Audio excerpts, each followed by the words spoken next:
GM তাদের সাহেব তিনি এখন যে দাবি করছেন তিনি জাতীয় পার্টির চেয়ারম্যান, সেই কমিটি কিন্তু একটা বৈধ কাউন্সিলের মাধ্যমে এটা বিলুপ্ত ঘোষণা হয়েছে।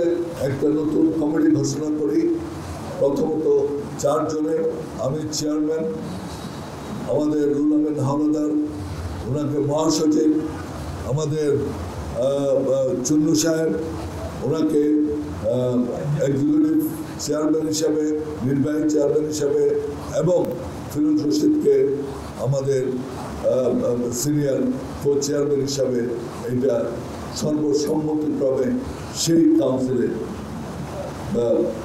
ইলেক্টেড। যুক্তরাষ্ট্রের 1 নম্বর জিম চেইন গোল্ডস জিম এখন আবারও বাংলাদেশে বসুন্ধরা আবাসিক এলাকা ও বসুন্ধরা সিটি শপিং মলে। এবং সাথে সাথে আমরা গঠনতন্ত্র পরিবর্তন করি, বিশেষ করে আমাদের যেই অগণতান্ত্রিক ধারণা ছিল বিষয়ের কম, সেটাকেও আমরা সেই কাউন্সিলের বিলুপ্ত ঘোষণা। আমরা সমস্ত কাগজপত্র, কাউন্সিলর লিস্ট সব কিছু আমরা যথাসময়ে সাথে সাথে আপনার ভিডিও ফুটেজ সত্য আমরা নির্বাচন কমিশনে জমা দিই। আমাদের এই কাউন্সিলে তারা ইলেক্টেড হয়েছে যাতে তারা সেটা কগনিজেন্সে নেন এবং এটা তারা নথিভুক্ত করেন। কত হচ্ছে যে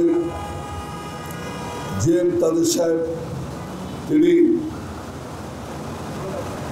এখন যে দাবি করছেন তিনি জাতীয় পার্টির চেয়ারম্যান, সেই কমিটি কিন্তু একটা বৈধ কাউন্সিলের মাধ্যমে এটা বিলুপ্ত ঘোষণা হয়েছে এবং তার এখন চেয়ারম্যান, তাকে নিজেকে চেয়ারম্যান ঘোষণা করার বা বলার কোনো অধিকার তার নেই।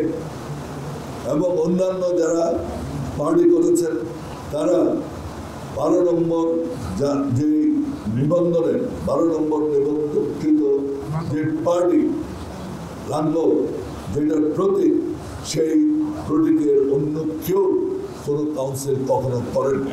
আমরাই একমাত্র কাউন্সিল করেছি, আমরা কাউন্সিল করেছি এবং গঠনতন্ত্র এবং আমাদের কোর্টের যে অর্ডার ছিল সেই অর্ডারের মাধ্যমে কিন্তু আমরা কাজগুলো করেছি।